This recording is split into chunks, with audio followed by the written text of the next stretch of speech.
todos, meu nome é Isabela. Eu vou apresentar para vocês o meu trabalho que está intitulado como A Obtenção de Membranas Eletrofiadas para a Purificação de Água. Devido ao rápido crescimento da população, a crescente industrialização, aliada à deterioração da qualidade da água, a escassez de fontes de água doce elas têm se tornado uma ameaça séria, global e de longo prazo, que pode afetar tanto o desenvolvimento econômico como até mesmo a sobrevivência da vida humana. Então, devido a isso, diversos estudos têm sido realizados atualmente para o desenvolvimento e o aprimoramento de técnicas para a obtenção de água potável.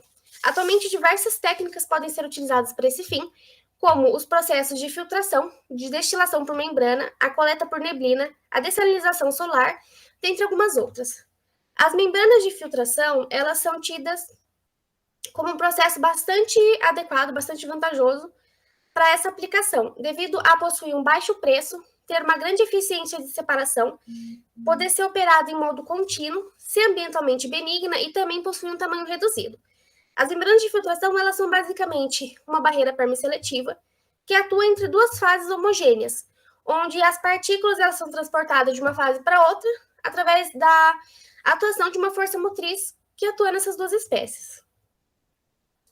Alguns estudos recentes, eles mostraram a possibilidade de se aplicar mantas eletrofiadas para utilização de membranas de nanofiltração.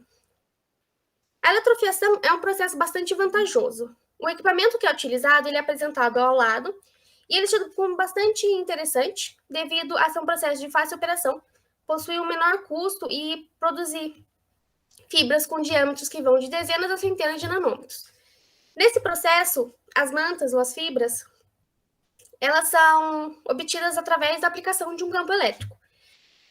A solução polimérica que é contida na seringa, ela é ejetada um fluxo constante, formando na ponta da agulha uma pequena gota devido à tensão superficial, e a partir dessa gota, devido à repulsão de descargas, é formado um cone. E a partir desse cone são formadas fibras que são depositadas no coletor. Diversos materiais poliméricos eles podem ser utilizados para a fabricação de membranas, como podem ser citados a PAN, o PVA, o poliuretano, o PET, a poliimida e alguns outros também. A poliacrilonitrilo é um material que vai ser utilizado nesse trabalho. Ela é um polímero termoplástico sintético atático linear, com uma estrutura composta por grupos nitrilo altamente polares. A PAN é conhecida por possuir propriedades bastante promissoras, como uma elevada resistência à degradação pela luz solar, calor e micro-organismos, possui uma resistência à maioria dos solventes orgânicos, possui uma baixa densidade e uma boa estabilidade térmica, além de que quando utilizada para a obtenção de fibras, ela obtém-se fibras com uma boa orientação e que são resistentes à quebra. A polieterimida, que é o PEI, ele é um polímero que não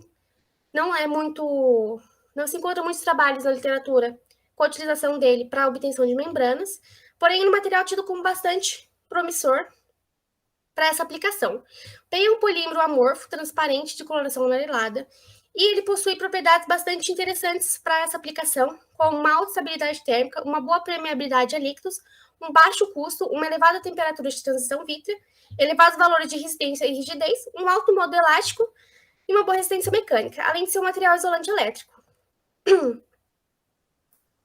Como foi dito, nesse trabalho vão ser utilizados os polímeros polieterimida, que é o PEI, a poliacrilonitrila, que é a PAN, e a dimetilformamida como solvente, que é o DMF. A execução desse trabalho vai ser realizada de acordo com o mostrado no fluxograma. Inicialmente vão ser feita a dissolução do PAN e da PEI em DMF, formando duas soluções diferentes, e essas soluções elas vão ser eletrofiadas, obtendo-se uma manta de PEI e uma manta de PAN. Essas mantas elas vão ser posteriormente prensadas a quente, juntamente, para que a membrana obtida ela tenha uma maior resistência mecânica. Posteriormente, após a formação da membrana, elas vão ser caracterizadas via TGA, MEV, DMA e pela técnica de porosímetro de mercúrio para a verificação de possíveis poros no material.